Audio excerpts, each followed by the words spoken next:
బిఎస్ఎస్ఎం చంద్రయ్య గారు ఈ BC SC ST minority front political front ఏర్పాటు చేయడం చాలా సంతోష విషయం. ఈ బీసీ ఎస్సీ ఎస్టీ మైనారిటీలు గత 80 ఏళ్ళుగా అనేక రకాలుగా వెనుకబడి ఉన్నారు.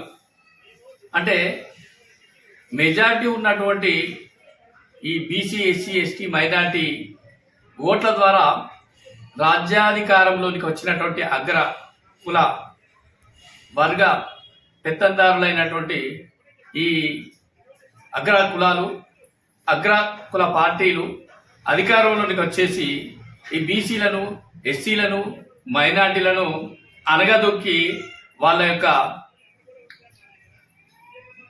చేతుల్లో వాళ్ళ చేతులు పెట్టి కింద అడుక్కునేలాగా తయారు చేసినటువంటి ఈ వ్యవస్థలో మార్పు రావాలంటే ఈరోజు బీసీలు ఎస్సీలు ఎస్టీలు మైనార్టీలు అంతా ఒక్కటి కావాలి, ఏకం కావాలి. ఏకమై అధికారాన్ని పుచ్చుకునేలాగా ఒక ఐక్య వేదికలోనికి వచ్చేసి ఈ బీసీ ఎస్సీ ఎస్టీ మైనార్టీ అందరు కలిసి ఒక వేదిక మీదకి వచ్చి రాజ్యాధికారాన్ని తీసుకోవాలనేది ఈ యొక్క ఫ్రంట్ యొక్క ఉద్దేశం. కాబట్టి దీనికి మా న్యూ ఇండియా పార్టీ ఆధ్వర్యంలో మేము కూడా మా యొక్క మద్దతును బేషరతుగా ఇవ్వడం జరుగుతుంది.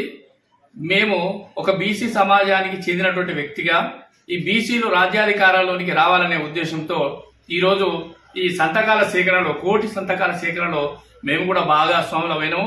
మేము కూడా సంతకం చేయడం జరిగింది. మాతో పాటు ఈ బీసీలను ఎస్సీలను మైనారిటీలను అందరినీ కూడా ఏకం చేసి ఈ 1 కోటి సంతకాలు పూర్తి చేసి ఈ యొక్క రాజకీయ అధికారంలోనికి రావాలనే ఉద్దేశము బలంగా ప్రజల్లోనికి తీసుకుని పోవడానికి మా వంతు ప్రయత్నం చేస్తామని ఈ సందర్భంగా మనవి చేస్తూ సెలవు తీసుకుంటున్నాం. జై బీసీ, జై జై బీసీ.